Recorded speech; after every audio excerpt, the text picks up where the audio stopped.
I first saw her when I was 14 years old. I didn't expect it. The woman in the window.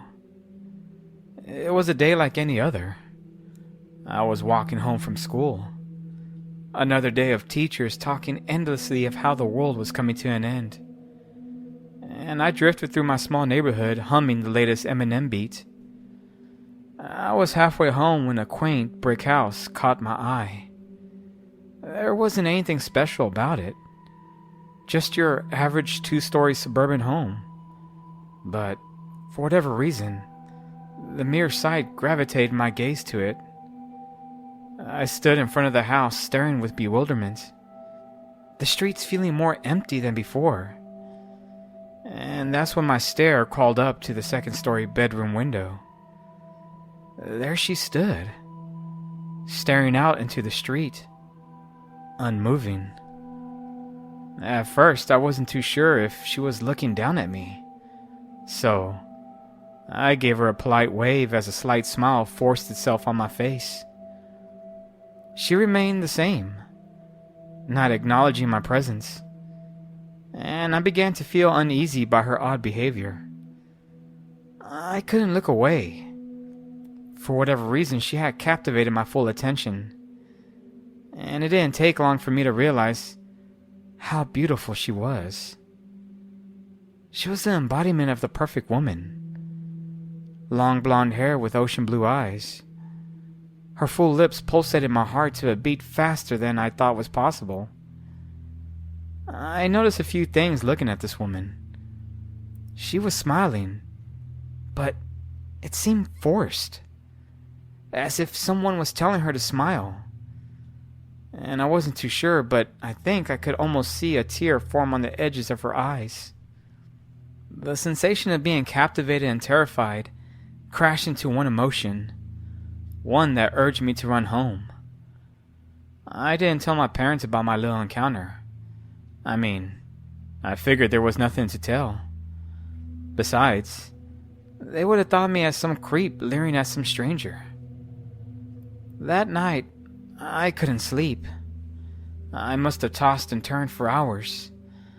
Glimpses of that woman swirled around my mind as the darkness that encapsulated my room cautiously vanished as the sun rose. Why couldn't I get her out of my head? That smile. It was just so enchanting, as if she was calling out to me, and in the moment, it felt as if I was the only person in the world. I felt beyond tired the next morning. Maybe I had gotten a few minutes of sleep, and I sluggishly walked to school, not bothering to be on time. I walked by the same street from the day prior, but I couldn't find the house. I didn't think on it too long. I figured I must have likely passed it, not giving notice because of my sleep-deprived state.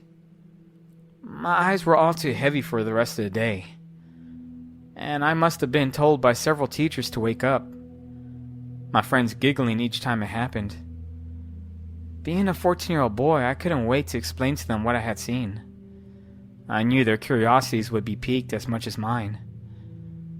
During lunch, we all gathered, and I described in vivid detail what I witnessed.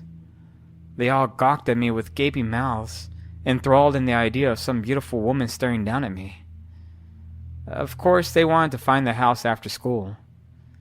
I felt hesitant. Not because I was timid, but rather, I wanted the moment of being seen by that woman just to myself. Though, after much badgering, I reluctantly agreed to take my buddies there after school. We met at the front steps to our school's entrance. I saw that my friends had told others about my encounter, and the small squad we originally were was now large enough to fill a football roster. I even saw one older kid who was a sophomore. Each one of my new friends kept asking me the same question, one that caused me to roll my eyes every time. No, she wasn't naked, I would yelp out with annoyance. Still, everyone was all too eager to see this mystery woman, and I led my new posse down the streets I remember walking down. At first, I felt confident that I would quickly find the home, since I remember only walking a few blocks before discovering it. But after turning several corners, the realization of feeling a bit lost inundated my sense of direction. Grunts and moans started coming from my friends, all too impatient. I tried to calm them by saying it was only a few more streets down, but that promise was soon shattered. I couldn't understand it. There was no two-story brick house. In fact, almost every home that we passed were single-story. I scratched at my head trying to recall where the darn house was. But my deep thought was broken by my friends calling me names, angered at the thought of me lying to them. The eldest kid even punched me in the gut. I fell to the floor like a sack of potatoes, and as I laid on some stranger's yard gasping out for air, I questioned my own sanity, thinking I might have imagined the whole thing. Everyone left me drowning in my own delusion as they walked away. I felt defeated. Silly that I had led a small mob to leer at some poor woman. But worse, it seemed as if she wasn't even real. I slowly walked home in shame, dragging my backpack behind me, each step feeling heavier than the last. My head was tilted toward the pavement, not bothering to look ahead. That's when I tripped over a small crack in the sidewalk, and for the second time that day, I found myself on the ground. This is when I picked up on a faint smell, one that seemed familiar. I looked around and saw that the streets were a lot more vacant, all sounds coming to a halt. A soft haze flowed around me as I stood to my feet, and to my wonderment, there stood the two-story brick house. Somehow I found myself back to the home that had evaded me. My heart began to accelerate. A bit of sweat flowed off the side of my face as I looked up to the bedroom window. There she was, like the day before, just staring out the window. My eyes widened with enchantment. She was beyond gorgeous. She was exquisite. She was still smiling, but not at me. To whom she was blessing with her perfect smile was unknown. Her gaze seemed to trail off into some distance, a place I wasn't allowed to know. Though, I still could see through the facade of her happiness. An allure of devastation continued emanating from her, and this time I spoke. "Are you okay?" I cowardly whimpered out. My timid yelp fell on deaf ears as she remained unmoved. I questioned if perhaps she was some mannequin, a life-size doll that some weirdo had built to indulge her fantasy. This was a solid conclusion, an explanation to my newly found mystery. But that's when I saw her blink. The movement so rapid it caused me to shudder. She was real. I don't know how long I stood there, leering at her. Time seemed to fade into the ether, as my soul flowed out to the universe through this woman. And before I knew it, the sun had set, leaving me shrouded in darkness. Through much effort, I decided to leave the comfort of my blissful view, and I headed home. I dreamed of the woman in the window that night, still smiling in my own personal world. But here in my domain, she was smiling at me, reaching out to my very being with her gaze acting as outstretched arms, embracing me into her warmth. I would walk towards her in my dreams, wanting to be with her, but I was never able to reach the window. It slowly moving away the more I walked towards it, like a never-ending treadmill. I usually woke up drenched in my own sweat. It was a sensation like no other, and my life seemed to revolve around the mystery of this woman. I wouldn't see her every day. Sometimes I would go weeks before seeing the brick house. Somehow it would appear to me in different places. I would try retracing my steps, but it was pointless. The location was ever-changing, almost as if she chose when to reveal herself to me. The times I wouldn't see her, she was still making an appearance in my dreams. My world was imploding into one perspective, one where the sun rose and set for her. No one ever believed me about the woman in the window. Most thought of me as delusional, a young boy obsessed with an illusion. Maybe they were right. After all, I did change. I no longer hung out with my friends, or even tried to date. My mind was all too enthralled with her. In my senior year, one of my old buddies that I hadn't seen in a while set me up on a double date. I protested the idea. I wasn't too sure if she, the woman in the window, would allow it. Either way, my friend didn't take no for an answer, and we all went out. This is where I met Ember. She was amazing. We found interest in the most similar things.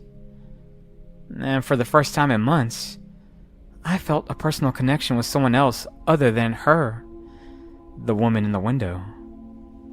Me and Ember dated for the remainder of the school year. It was probably the most beautiful time of my life. Memories forming that would last a lifetime. But sadly, she had plans to move out of state for college. And like most, we broke up at the end of that summer. Funny thing was, during the time I was dating Ember, the woman in the window seemed to disappear. Something I didn't realize. And it wasn't until I was once again single did she come back to me. As I entered college, my visits with the woman in the window became more frequent. Each encounter a replica of the last, always smiling while hiding her pain. The appearances were random. Sometimes I would be walking back to the dorm, and it would happen. A bit of mist would form, dissolving my environment, only leaving the visible monolith that was the brick house. Anytime I would see a bit of that mist appear, I knew she was coming to me. My heart would then accelerate as shots of dopamine inundated my body. I would stand aimlessly staring up at her, as her blank stare looked past me. I could still see tears forming in her eyes as she swayed back and forth, her occasional blinks uplifting my soul. Understanding whatever she was something corporeal. Sometimes I would talk towards her, my words falling flat, laying out all of my anguish and frustration, but I still found it to be cathartic. As I entered my final year of college, something changed about the woman in the window. Something I couldn't explain. I was in my dorm room studying about psychological dependence when the all too familiar smell plagued my senses, and I soon saw the mist flutter around me. I quickly closed my book and sat upright, licking the edges of my fingers, pushing back my hair to a slick tidiness. My eager grin bursting through my skin as my heart throbbed with intensity. And soon, the house presented itself to me, my gaze crawling up to the bedroom window. And that's when my mouth gaped open with befuddlement. I rubbed at my eyes, making sure I saw what I was witnessing. Per the usual, she stood still, unmoving, still smiling out to the void. But this time, her smile wasn't as large as it usually was. The visible happiness sinking to a more dreadful reality. Now I could see tears clearly cascading down her cheeks. The edges built up to a point where it could no longer house the weight. That wasn't the most disturbing part. No. For whatever reason, I could see something protruding from the top of her forehead. It was small horns. I felt horrified at the bewildering display, but I couldn't look away. I stood there useless, as always, indulging in the sight of her presence.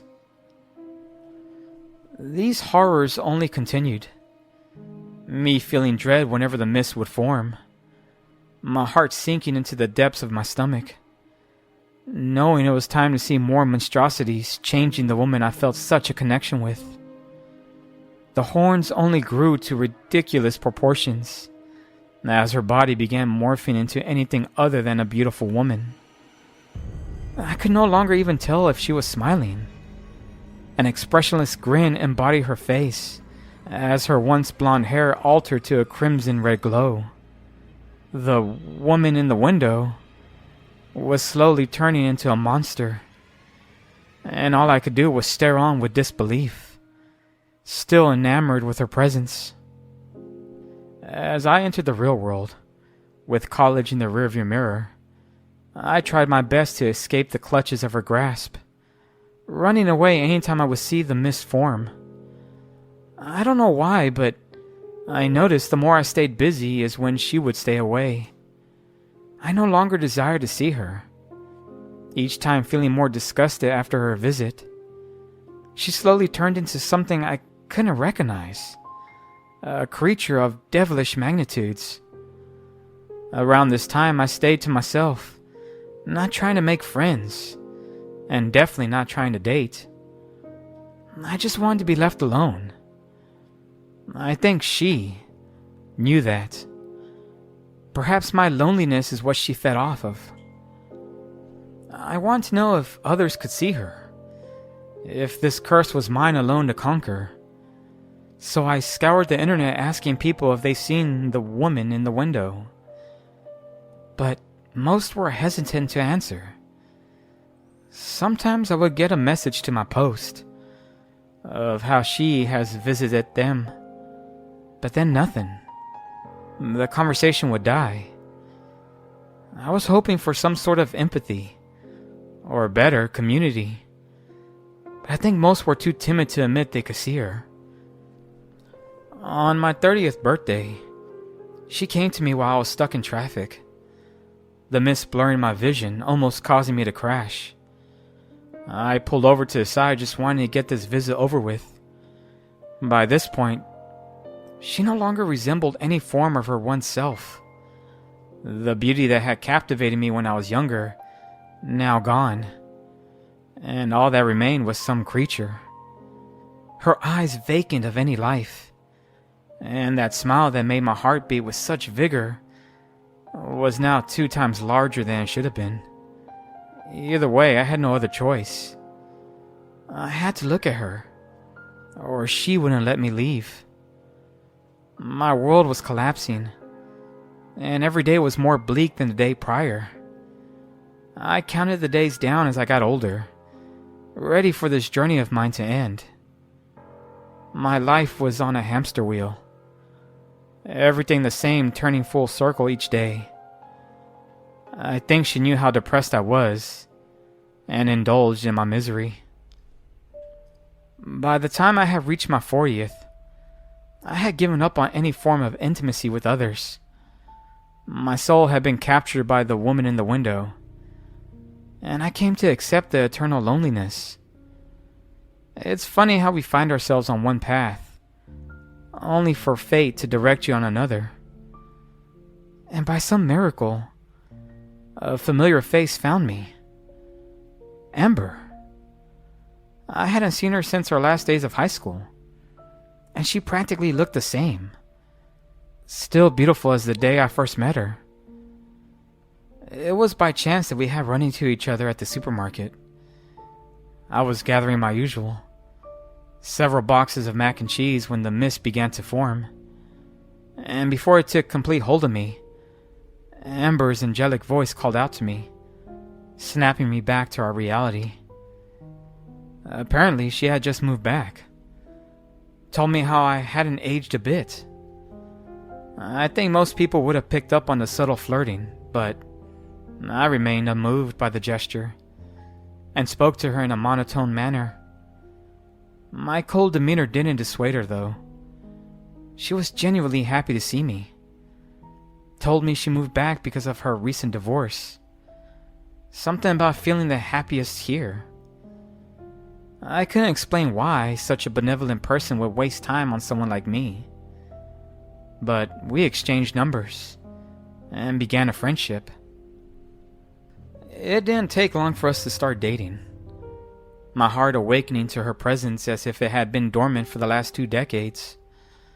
I felt hopeful with Ember in my life, the vibrance of my world opening back up, presenting me with a breath of fresh air. Even though our connection was strong, I still found it hard to be intimate. Opening myself up was a thing hard to do after years of being a recluse. But deep down, I knew why I couldn't. And it was because of her, the monster in the window. She came to me one night while me and Ember slept, the scent of mist awakening me. I looked around the room confused as the daunting encounter began to unfold. Ember's soft snoring fluttered in the air, causing me to smile at her with such beguilement. And I shut my eyes tightly, trying to fend off the monster's presence. But it was relentless.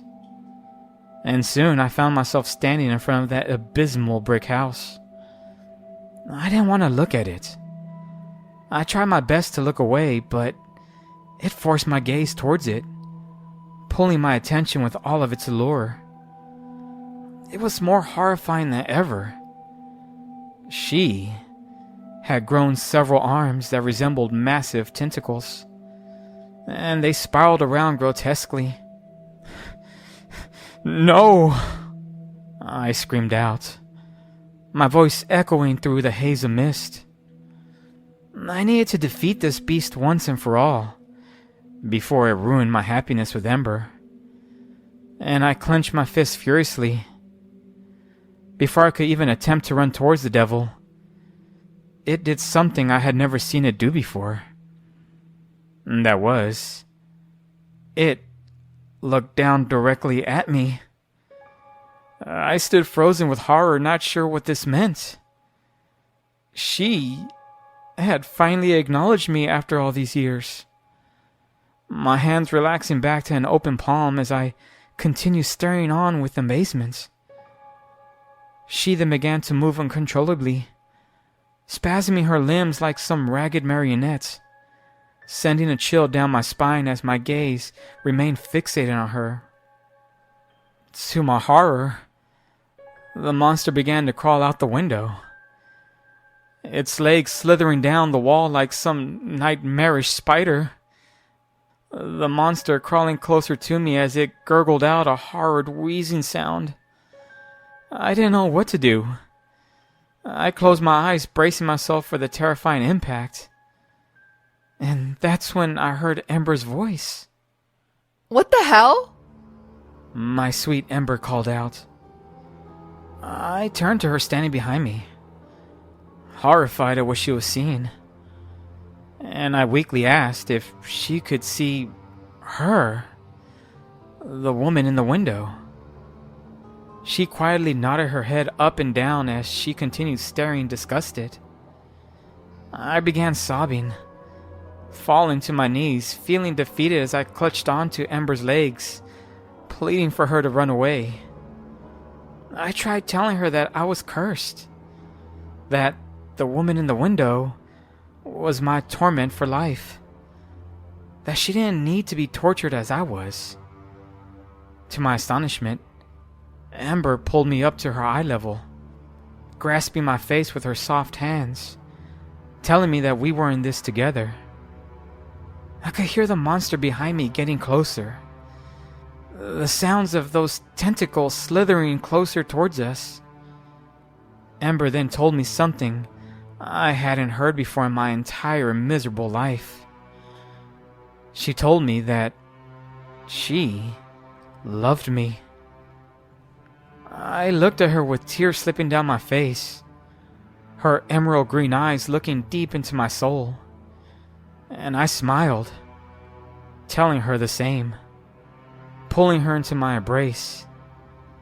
And that's when the monster behind me squealed out in anguish as the slithering footsteps halted. Slowly the mist faded away, and I found myself back in my room, with Ember still holding me. I didn't know how I knew, but in that moment I realized the curse was broken, and I sensed that the woman in the window was gone. Me and Ember are happy now. I have fully opened up to her about my experience. She tells me that monsters sleep, but never truly stay buried. That we must stay vigilant. It's been years since I've seen the woman in the window, and me and Ember are engaged to be married. Though, I understand that it lurks in the shadows, ready to reappear in my life at any moment. My only advice to others is if you ever see a beautiful woman in the window, don't stare at it. Just run, because it could become a curse for life.